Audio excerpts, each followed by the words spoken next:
vous décidez ou non de les faire souffler? C'est leur état de fatigue. Je ne vais pas vous parler de leur état de forme. On a marqué 50 buts, ils en ont marqué 40. Et on peut s'apercevoir sur les derniers matchs, si je prends les 3 derniers matchs où nous avons changé d'animation et d'organisation, Kylian est passeur sur le but de Ney. Léo et Kylian ont été très performants à Ajaccio. Et sur le dernier match, les 3 ont été très performants, à la fois en termes d'efficacité, mais en termes de qualité de jeu et en termes d'association. Et quand il y a cette dynamique-là, on ne la casse pas, on l'entretient. Mais il y a des discussions avec, évidemment, mon staff médical, qui a fait un excellent travail ces dernières semaines, avec le service performance, de voir dans quel état de forme les uns et les autres se trouvent. Ils vont bien. Après, il y a la réalité du match. On a l'obligation de l'emporter contre 3, c'est comme ça. On aura une partie, évidemment, avec beaucoup d'enjeux, avec un enjeu important en milieu de semaine à Turin. Mais je le répète encore une fois, quand il y a cette dynamique et qu'il y a cette osmose entre les uns et les autres, ça s'entretient, ça ne se casse pas. Et puis après, il y a sur la durée du match, voir comment le match peut évoluer pour faire participer d'autres joueurs. Tout en allégeant évidemment la charge de mes joueurs offensifs. Ou à rester à 4 défenseurs? Merci. Tout d'abord, Kim est revenu dans de très bonnes dispositions. Il a eu une durée assez longue d'indisponibilité. On y fait très attention. Il était important pour moi qu'il puisse participer en Champions League à ce match-là. Il avait besoin de repères. Je pensais qu'il allait être disponible sur le match d'Ajaccio, mais il lui manquait des séances d'entraînement pour se rassurer sur un plan athlétique et physique. Donc ça, c'est évidemment tout bénef qu'il ait pu participer au match. Est-ce qu'il est prêt à démarrer un match? Oui, il l'est.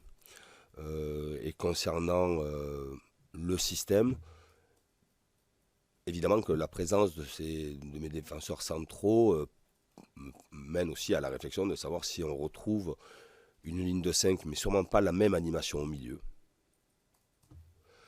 Mais il y a aussi une réflexion à avoir sur ce que donne l'équipe actuellement, et notamment sur les 3 derniers matchs, avec des choses très intéressantes. Et que, évidemment que ça engendre une concurrence, mais quand vous êtes un club comme le Paris Saint-Germain, vous avez une saine concurrence avec des joueurs de très haut niveau, ce qui incite à tout le monde d'élever son niveau à chaque match, mais aussi ce qui permet à moi, entraîneur, de pouvoir faire des rotations beaucoup plus importantes sur les enchaînements de matchs. Beaucoup d'expérience et qui joue beaucoup cette saison. Il y a 3 joueurs spécifiques qui peuvent jouer dans une défense à 4. On a vu qu'aussi Nordi Mukiele peut jouer, mais on a besoin aussi de Nordi sur le côté droit. On a des joueurs très habitués à jouer là-dedans, peut venir dépanner, et il l'a très bien fait. Danilo. Danilo, pour l'instant, est en phase de réathlétisation, et j'espère qu'il sera prêt pour le match à Turin. Concernant plus spécifiquement Sergio, Kim et Marquis, on s'aperçoit que Sergio a fait quasiment l'intégralité de sa carrière en jouant axe gauche. Vous allez me dire, oui, mais il a joué axe droit contre Haïfa, mais c'était aussi volontaire. On s'aperçoit que Marquis n'est pas gêné de pouvoir jouer axe gauche. Il a joué contre Ajaccio, il a joué contre Haïfa.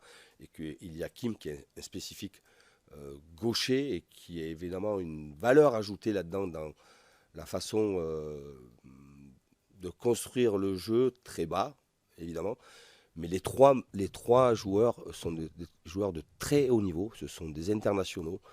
Et de les avoir à disposition, croyez-moi, ça m'impose de faire des choix, mais ce sont des choix faciles à faire quand on a 3 joueurs de ce niveau-là. Merci. Kim a été évidemment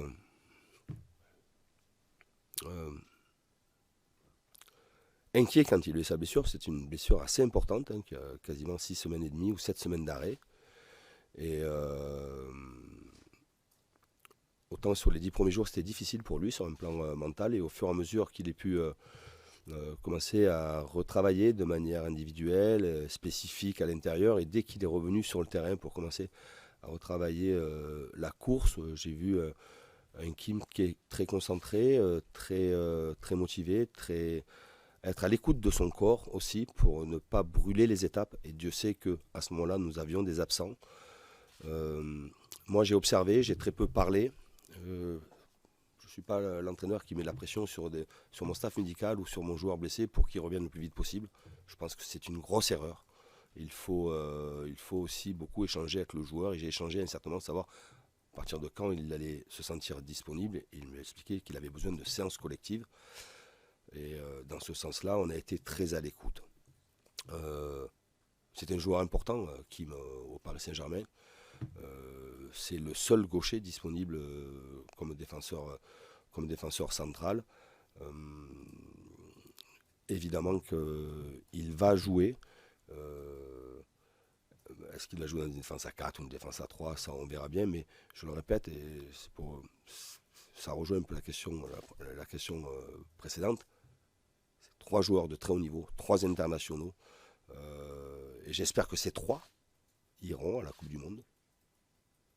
Mais je vous le dis, c'est un grand privilège pour un entraîneur d'avoir des joueurs à ce niveau-là. Ça passera par des discussions. Il faudra que j'arbitre en fonction de l'état de forme des uns et des autres, mais aussi en fonction des performances lors des matchs.